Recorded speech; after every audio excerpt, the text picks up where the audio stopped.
Hello guys, good morning. So ayan nga guys no, kakauwi nga lang namin galing ng school and eto naman may dumating akong parcel, 'di ba? So ayan, i-open ko nga tong parcel guys is eto pala is air fryer, ayan. And eto guys, iniwan to ng ng rider and hindi ko pa bayad to guys. So babalikan na lang daw mamaya ng rider kasi nga galing kami sa school at hindi ko nga naiwan kay mother yung pambayad ko, kaya naman ayan, open ko muna to guys, unbox ko muna tong aking air fryer na bagong bili sa Lazada. Shout out Lazada, baka naman. And ayan nga no, ayan, tuwang-tuwa yung isang bata dyan no. O 'di ba, sumasayaw-sayaw pa, o balerina daw yan siya guys. So anyway, ayan nga, eto nga yung aking binili. Ayan, 'di ba? Unbox na natin 'to, guys.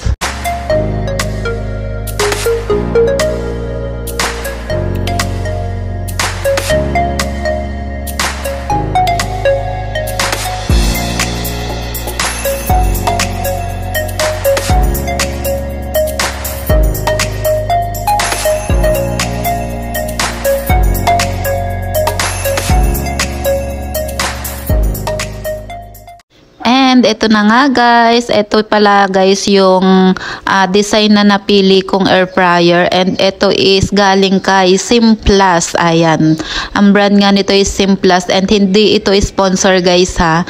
Nakita ko lang kasi ito sa aking wall na lumabas, and ayan, kaya naman napatry na rin ako and gusto kong subukan kung maganda nga talaga itong brand na to.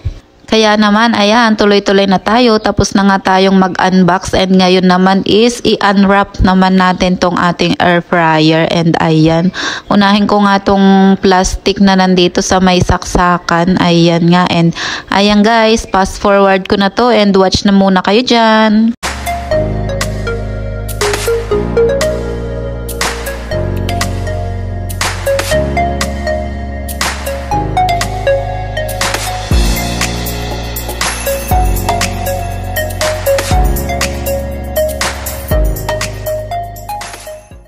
And ayan nga, tuluyan ko na nga natanggal yung mga plastic, and ito is ito yung kanyang temperature and yung init na kailangan ng and yung minutes pala, temperature and minutes pala itong mga na to button. And ayan, nasa taas nga is yung mga instruction, and ayan, open na natin.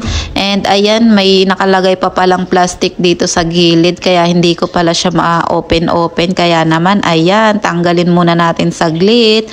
And ayan, at saka yung dito naman sa kabila, tanggalin muna natin para tuluyan na nating mabuksan and makita natin kung gaano kalaki yung nasa loob niya.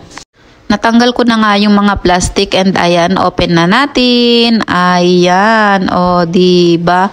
Hindi naman siya totally maliit, so hindi rin naman siya malaki. Sakto lang siya, and kasya naman siguro yung isang buong chicken dito. And ayan nga yung kanyang ano bang tawag dyan sa panglagay na yan. So nakalimutan ko guys, comment nyo na lang kung anong tawag dyan. And ayan siya, maganda naman, and siguro non-stick na rin naman yung loob neto, and magkakasya naman yung isang buong chicken.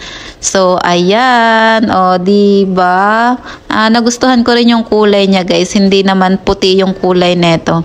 And ayan, mayroon pa palang papel to nasa loob, kaya naman ayan, kinuha ko lang yung papel and sinilip ko baka may natira pa, at ayan, binalik ko na nga to. And yehey, happy ang lola mo. Nagustuhan ko naman tong in-order ko online no, and hindi naman ako nabigo, kaya ayan, okay sa akin tong items na to, and thank you sa rider at nagtiwala sa aking iiwan muna niya tong aking items kahit hindi pa bayad.